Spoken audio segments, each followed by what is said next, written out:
Shalom teman-teman semuanya.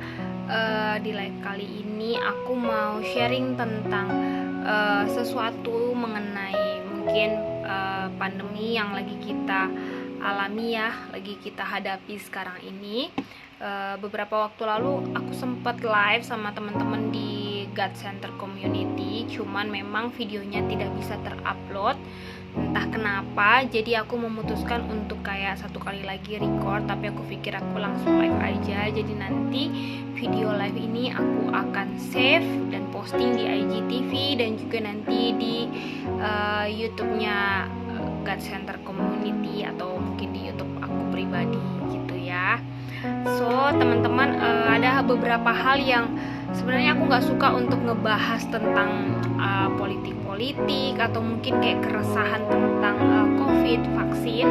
Tapi kayaknya memang ini sudah sungguh sangat meresahkan dan mengganggu beberapa orang-orang sehingga menyebabkan resah ya di hati kita gitu. So jadi ada sebuah kasus yang aku mau ceritain di sini gitu. Nah, nanti mungkin kesimpulannya akan di akhir, tapi aku mau ceritain satu kasus di mana teman aku itu seorang perawat, tapi dia sudah tidak bekerja lagi sebagai perawat karena dia sekarang sudah pindah ke satu daerah di daerah Jawa sana dan mengurus anaknya yang masih bayi itu 1 tahun, baru kemarin beberapa hari lalu itu 1 tahun, dan dia tinggal bersama suaminya, mereka bertiga. Nah, singkat cerita, pada waktu PSBB suaminya itu nggak bisa bekerja dari rumah karena perusahaan mewajibkan untuk kerja masuk karena memang dia seorang engineer, jadi harus hadir gitu ya. Nah, singkat cerita awalnya PSBB tahun kemarin tuh kayak masih oke-oke aja. Nah, tibalah saatnya kemarin tanggal 1 kemarin kalau nggak salah. Jadi sebelum tanggal 1 itu suaminya itu sudah ngerasain yang namanya flu, batuk, demam gitu, dan sampai tinggi sampai 38 panasnya gitu. Nah, akhirnya datang ke salah satu rumah sakit, minta untuk di swab, tapi rumah sakit bilang karena itu memang kayak dia punya riwayat penyakit yang seperti itu, jadi tidak perlu karena tidak ada tanda dan gejala COVID. Nah, lalu karena khawatir, memang istri dan anaknya langsung kayak pisah kamar gitu. Tapi masalahnya ini nggak kunjung selesai sampai akhirnya mereka pergi ke rumah sakit, dan pulang dari rumah sakit itu anak dan istrinya, pertama anaknya yang umur 1 tahun itu demam tinggi, istrinya bawalah ke rumah sakit, minta di swab, tapi juga pihak rumah sakit tidak melakukan swab karena memang katanya tidak ada tanda dan gejala COVID gitu. Sempat temanku ini ngerasa kayak kok gitu sih gitu kan. Nah, tapi terus begitu dibawa pulang terus nggak sembuh-sembuh, malah makin parah gitu ya. Akhirnya mereka balik lagi ke rumah sakit yang lain, rumah sakit itu. Terus yang dia pikir rumah sakitnya swasta, tapi ternyata rumah sakit umum. Datanglah ke sana minta di swab, nggak di swab juga gitu kan. Tapi sampai akhirnya kayak udah makin parah. Singkat aja aku ceritanya sebenarnya panjang. Akhirnya babynya itu di swab, terus dia juga di swab, suaminya di swab gitu kan, dan mereka positif gitu. Akhirnya lakukan PCR dan anak sama istrinya positif, tapi suaminya ini pas di PCR dia itu enggak positif, dia negatif. Agak aneh memang ya, agak aneh karena temanku ini sama anaknya ini memang nggak keluar. Jadi kalaupun ada yang bawa virus harusnya suaminya, tapi suaminya ini malah yang negatif, tapi mereka yang malah positif. Singkat cerita dirawatlah di satu rumah sakit di mana mereka ditempatkan di kamar yang kanan kiri kamarnya itu memang adalah pasien-pasien yang gawat darurat gitu ya, yang sudah sesak, yang pokoknya gejala yang parah. Kenapa ditempatkan di situ? Karena memang dia bawa bayi, jadi mungkin supaya cepat penanganannya.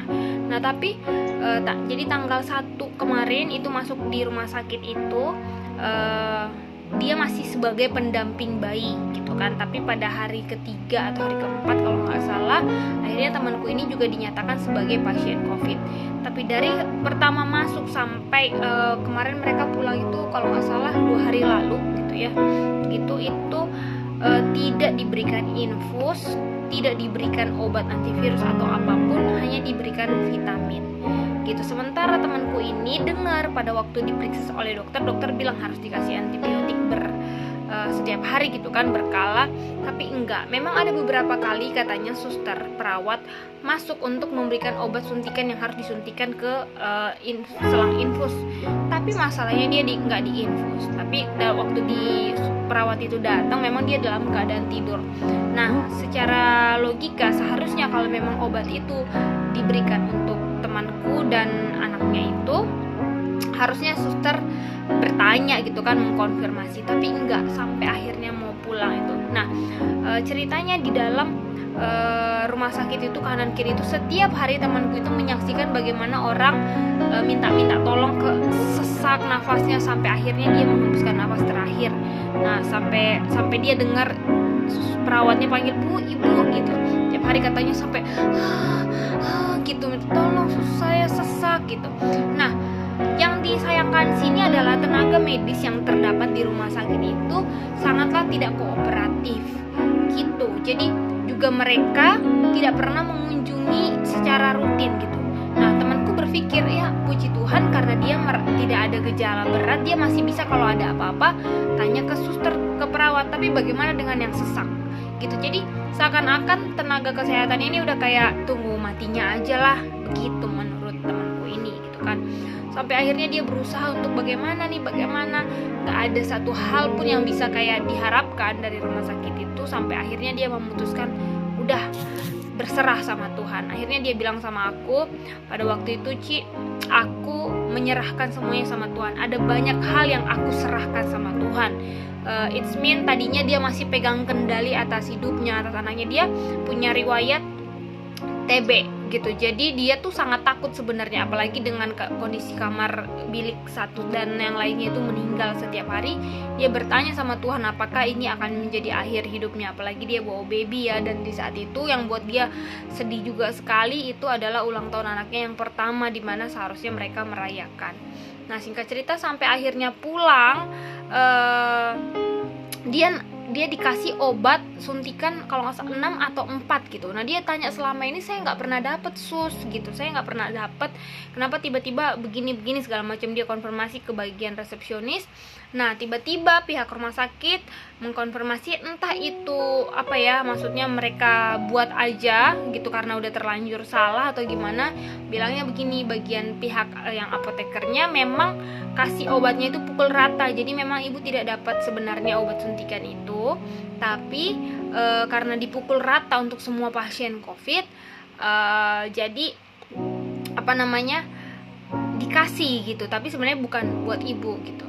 Nah, buat temanku yang seorang perawat dan dia perawat di salah satu rumah sakit yang cukup ternama, dan aku akui pelayanan rumah sakit ini oke punya, dan masuk ke rumah sakit itu dilakukan penanganan yang seperti itu, pasti dia komplain dong, karena kan dia tahu prosedurnya.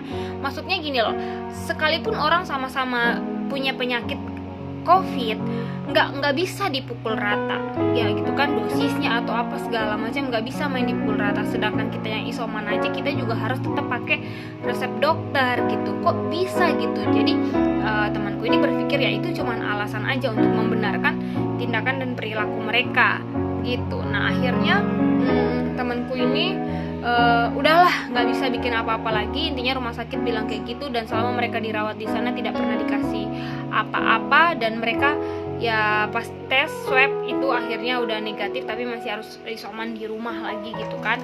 Nah, temanku ini bilang bahwa ya udah, yang dia tahu yang menyembuhkan dia itu hanyalah Tuhan gitu, bukan lagi yang lain. Nah, teman-teman, kalau kita melihat sekarang gitu ya, ada beberapa kasus yang bersamaan dengan pandemi ini gitu. Yang pertama adalah kasus di mana kita juga dengar bahwa Bapak Presiden kita Pak Jokowi dituntut untuk turun dari jabatannya. Kalau teman-teman sempat dengar beritanya bahwa salah satu peramal yang kemarin baru meninggal juga sempat meramalkan bahwa Pak Jokowi akan lengser di pertengahan tahun. Tapi sebelum terjadi itu beliau sudah meninggal dunia.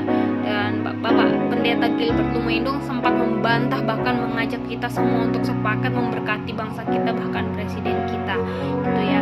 Nah, jadi aku lihat beberapa orang itu sudah pakai pengalaman dan yang dia mau untuk mendoktrin banyak orang.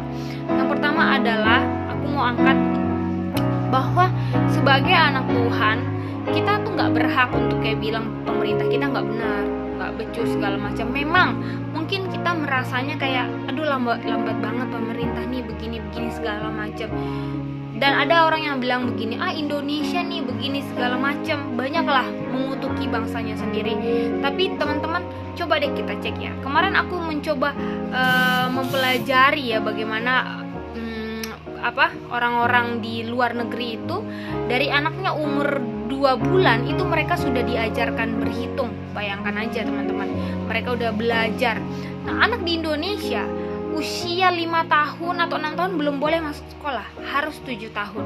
So jadi bukan salahnya bangsa kita kalau bangsa kita mungkin terlambat dalam cara pikir, cara pandang, karena memang otaknya pun dilatihnya terlambat dari yang bangsa yang lain gitu. Kalau teman-teman lihat misalnya di Israel, di Amerika, mereka itu anak-anaknya itu pada saat usia berapa tahun mereka udah punya wajib militer. Nah kita apa gitu, jadi kayak menurutku kayak tuntutan kepada bangsa kita dibanding-bandingkan dengan bangsa lain itu sangatlah tidak nggak cocok, nggak pas gitu. Jadi kalau misalnya bangsa kita agak lambat, terus pemerintah itu ya karena memang respon bangsa kita itu tidak seperti bangsa lain, bukan karena peraturannya dibuat berbeda. Apakah ketika kita semua di lockdown gitu benar-benar seperti mungkin Cina gitu kan, luar negeri, Amerika, Italia dan lain-lain, bisa nggak kita patuh? Sampai saat ini kita lihat aja pemerintah masih pelan loh memperingatkannya, tapi bangsa kita udah komplain. Tapi giliran diperingatkan keras terus komplain lagi, di mana hati nurani? Bangsa ini sudah buta. Iya nggak sih? Jadi yang aku lihat adalah semua orang hanya pengen melakukan apa yang dia mau untuk lakukan. So teman-teman, kemarin juga aku lihat di Facebook berusaha ada seseorang yang aku kenal, orang itu melayani Tuhan, tapi dia bikin perbandingan. Jadi sebenarnya dia repost perbandingan antara Bapak Presiden kita dengan mantan presiden. Jadi mantan presiden yang lalu 10 tahun menjabat, ini hasilnya ini yang baik-baiknya saja, lalu dibandingkan ke Bapak Presiden yang sekarang. Hey, aku nggak habis pikir, pernah hitung nggak utang bangsa kita yang disebabkan oleh koruptor di masa lalu yang berjaya pada waktu zaman kepemimpinan mantan presiden gitu. Nah teman-teman, kita kayaknya nggak pantas ya sebagai anak-anak terang. Firman Tuhan bilang tidak ada pemerintah yang tidak berasal daripada Tuhan. Bahkan pemimpin yang paling keji pun Tuhan bilang itu harus kita hormati. Jadi sebagai anak-anak Tuhan, saya mau menghimbau semuanya, stop judge pemerintah kita, presiden kita. Mungkin kita bilang, Pak Presiden dibayar tinggal di istana, jadi harusnya sudah melayani rakyat. Teman-teman pernah nggak berpikir bahwa Bapak Presiden kita kehilangan waktu bersama keluarganya, terus Bapak Presiden kita kehilangan privasinya, kehilangan banyak hal gitu, kenyamanannya, kehilangan mungkin jati dirinya. Dia nggak bisa jadi apa adanya, dia harus hidup sesuai dengan tuntutan rakyatnya. Terus berapa sih gaji presiden? You name it. Coba sebutin berapa gaji presiden? 100 juta, 200 juta, 1 miliar? Berapa sih yang bisa kita berikan untuk mengganti sebuah kenyamanan dan kebahagiaan di tengah-tengah keluarga? Apakah mungkin sebesar gaji presiden itu sudah pantas untuk mengganti kebahagiaan Pak Jokowi? Dia kehilangan kenyamanannya, dia kehilangan mungkin respect daripada rakyat.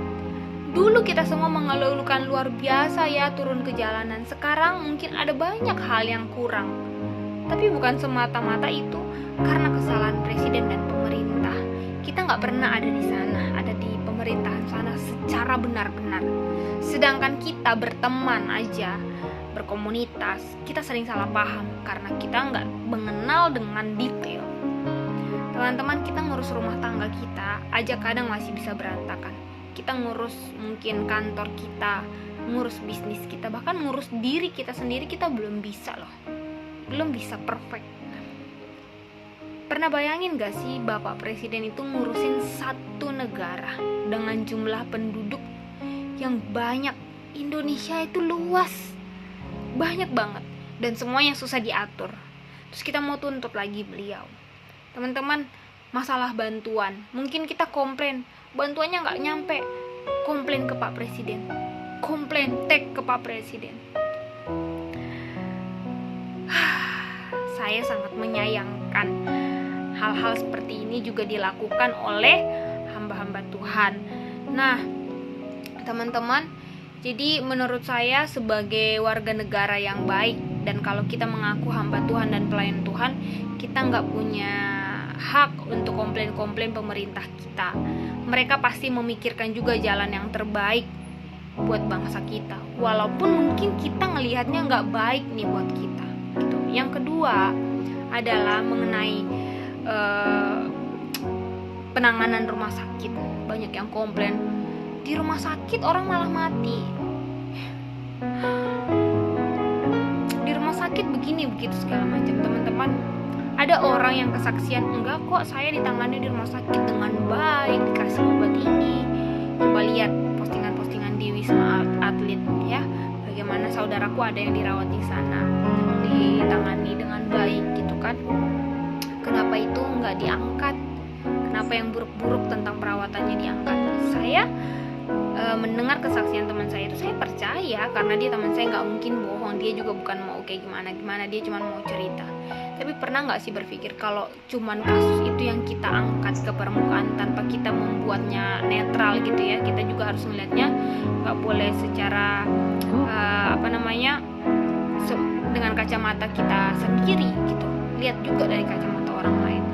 Nah, bayangin kalau semua kasus kayak gitu diangkat ke permukaan, dan misalnya teman terdekat kita kan percaya nih sama kita, terus kita cerita lagi ke orang lain, ya nih si ini begini, terus teman kita itu percaya. Bayangkan betapa kita itu ngedoktrin banyak orang untuk tidak percaya kepada nakes, tidak percaya kepada rumah sakit. Saya punya adik rohani, sahabat saya juga terdekat, seorang nakes. Dia bekerja dengan baik, I know her. Dia melakukan tugasnya dengan penuh tanggung jawab. Tapi saya juga melihat ada orang lain yang kerja cuma buat gajian. Sorry, tenaga kesehatan dalam hal ini saya nggak mau membela A atau B, saya mau membicarakan ini secara gamblang. Buat tenaga kesehatan yang kalian pakai nama kayak kita tenaga kesehatan bekerja udah capek gini. Kalau kalian benar-benar capek seperti yang perawat saya kenal itu, oke, saya acungin jempol. Tapi jangan juga semua pukul rata, nggak semua nakes sama. Ada kalian yang bekerja cuma karena mau dapat tunjangan COVID kan dari pemerintah, kalian dapat. So menyedihkan ya. Jadi buat para nakes, semangat terus bekerja yang baik. Dokter, perawat, semualah yang ada di tenaga kesehatan ya, bekerja dengan baik, lakukan itu. Bersyukur karena pemerintah memperhatikan dengan memberikan tunjangan. Tapi buat kalian yang kerja asal-asalan dan ikut menerima sanjungan atas nama tenaga kesehatan, saya rasa kalian sakit. Dan yang tidak memperdulikan orang-orang yang seperti tadi teman-teman saya alami, saya rasa kalian perlu bertobat deh, ini udah akhir zaman. Nah, tapi saya tidak mau membawa dan mendoktrin teman-teman untuk kayak fokus kepada hal-hal yang buruk itu. Oke lah, karena tidak semua gitu ya. Pemerintah juga ada yang sungguh-sungguh kerjanya. Jadi jangan cap nama mereka kayak dasar pemerintah mah cuman kayak gini. Kasihan orang yang bekerja dengan tulus. Kasihan Bapak Presiden yang sebenarnya bekerja dengan sepenuh hatinya gitu. Kita anak-anak Tuhan, ayo, kalau kita nggak bisa melakukan sesuatu dengan tangan dan kaki kita, lakukan sesuatu di dalam doamu. Berdoa, berkati mereka, berkati bangsamu. Terus soal habis vaksin kok malah kena COVID. Teman-teman tahu nggak sih COVID yang varian terbaru ini penularannya bagaimana? Segala macam. Vaksin itu bukan bikin kita nggak kena COVID. Kalau kita diimunisasi campak cacar, justru kita kena, tapi tidak membahayakan kita. Ngerti nggak? Jadi kalau ada temennya yang habis vaksin, udah lengkap vaksinnya, ini nih barusan saya baca story beberapa temen yang habis vaksin katanya ini, terus dia kayak mengangkat kasus temen-temennya yang habis vaksin terus kena COVID. Yes, karena memang sekarang COVID lagi menyebar di mana-mana. Bukan karena habis vaksin kena COVID, siapapun bisa kena COVID. Terus perihal ini, COVID ini konspirasi, saya nggak percaya COVID, terserah. Saya pernah ngalaminya, saya cuma nggak publish aja karena saya pikir saya gejalanya ringan, saya percaya juga sama Tuhan, tapi saya juga melakukan tindakan yang sebagaimana ditetapkan oleh pemerintah dan tenaga medis. Saya minum obatnya, saya jaga protokol kesehatan, saya isoman, tapi saya percaya sumber kesembuhan itu daripada Tuhan. Saya nggak berusaha untuk cari dari mana saya dapat ini COVID, bukan ya, enggak usah sangkal kenyataan yang memang terjadi di bangsa ini gitu. Terus apalagi, apa permasalahan kita semua di masa pandemi ini? Oke, saya lihat kemarin semua digusur, yang dagang digusur gitu ya. Teman-teman, saya ngomong gini bukan karena saya nggak ngalamin. Saat saya ngomong ini saya lagi nggak punya uang. Saya lagi rekam video ini, saya lagi tidak pegang uang. Dan besok saya nggak tahu mau makan apa. Saya buka usaha, saya punya kafe yang tidak jalan, tidak bisa jalan. Saya coba jualan online nggak bisa. Tapi pemerintah bilang jangan buka, taat. Di saat itulah saya memilih untuk taat kepada pemerintah, dan saya pasti menang. Firman Tuhan itu bilang begini, tunduklah kepada Allah dan lawanlah iblis, maka iblis akan lari daripadamu. Teman-teman, penyakit pandemi yang datang ini tidak dirancangkan oleh Tuhan. Iblis menunggangi masalah yang terjadi di bangsa kita, tapi Tuhan izinkan karena Tuhan memberikan kekuatan, Tuhan memberikan pengharapan, Tuhan memberikan jalan keluar buat kita. Jadi cara melawannya adalah tunduklah kepada Allah. Tunduklah kepada Allah itu apa? Tunduk kepada firman Tuhan. Firman Tuhan bilang apa? Tunduk kepada pemerintah. Baru kita bisa menang, baru kita bisa melawan iblis, baru kita bisa melawan COVID. Tapi teman-teman, kebanyakan kita berkoar-koar nggak masuk akal. Jadi saat ini saya yakin dan percaya dengan tunduk kepada Allah dan firman-Nya, maka kita akan bisa melewati pandemi ini sama-sama. Kalau teman-teman ngalamin, oh gue hilang penciuman, oh gue enggak kok, gue cuman begini aja sembuh, gue makan obat ini sembuh gini. Jangan sampai jadikan itu doktrin buat orang lain. Kita semua berbeda, Tuhan tuh ajar kita berbeda. Sakit flu aja ada yang sembuh cuma dengan minum teh manis anget. Kalau aku pusing, biasanya aku jarang banget minum obat, tapi aku minum teh manis anget karena kata mamaku itu nambah tenaga gitu, terus menguatkan kita. Sembuh, paling banter minum Panadol, sembuh. Tapi Erik temanku nggak sembuh pakai obat warung, dia harus berobat ke dokter.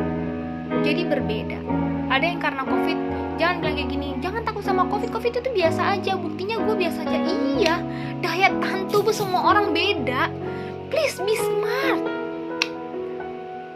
Be smart teman-teman. Jadi kalau kita percaya Tuhan, perlu nggak kita divaksin? Perlu. Tuhan tuh memberkati semua usaha manusia. Tuhan bisa nggak langsung sembuhin? Bisa. Tapi Tuhan juga bisa nggak sembuhin melewati obat, lewat vaksin, lewat tenaga medis? Bisa. Sekarang iman kita bilang apa? So, jangan ketakutan mati. Takutlah sama yang berkuasa memberimu hidup maupun mengambilnya. Maut gak akan pernah bisa ambil nyawa kita, ingat gak? Tuhan bilang, itu hambaku Ayub. Cobain aja, ya kan, kata Tuhan kepada iblis. Tapi jangan pernah ambil nyawanya. Jadi menurut saya, teman-teman, hal yang bisa kita lakukan saat ini adalah berdoa. Dan juga jangan sebarkan kebencian buat pemerintah kita. Jangan sebarkan kebencian kepada tenaga kesehatan. Jangan menambah lagi isu-isu tentang pandemi yang belum kita tahu persis. Nah, pesannya adalah kalau kita tahu banyak kejadian A, B, C dan membuat kita semuanya bingung, bukankah itu satu tanda bahwa tidak satu pun dapat kita percayai? Apa yang bisa kita percayai? Tenaga kesehatan ada yang bagus, tapi ada yang enggak. Rumah sakit ada yang bagus, ada yang enggak. Apalagi COVID, ada yang mematikan, ada yang enggak. Vaksin, ada yang bikin kita mati, ada juga yang enggak. What? Apa? Hamba Tuhan ada yang membawa kita, mendorong kita untuk semakin melihat Tuhan, ada yang justru kayak ikut dalam pencemaran banyak hal di masa pandemi ini, walaupun bicaranya firman. So, teman-teman, sebentar.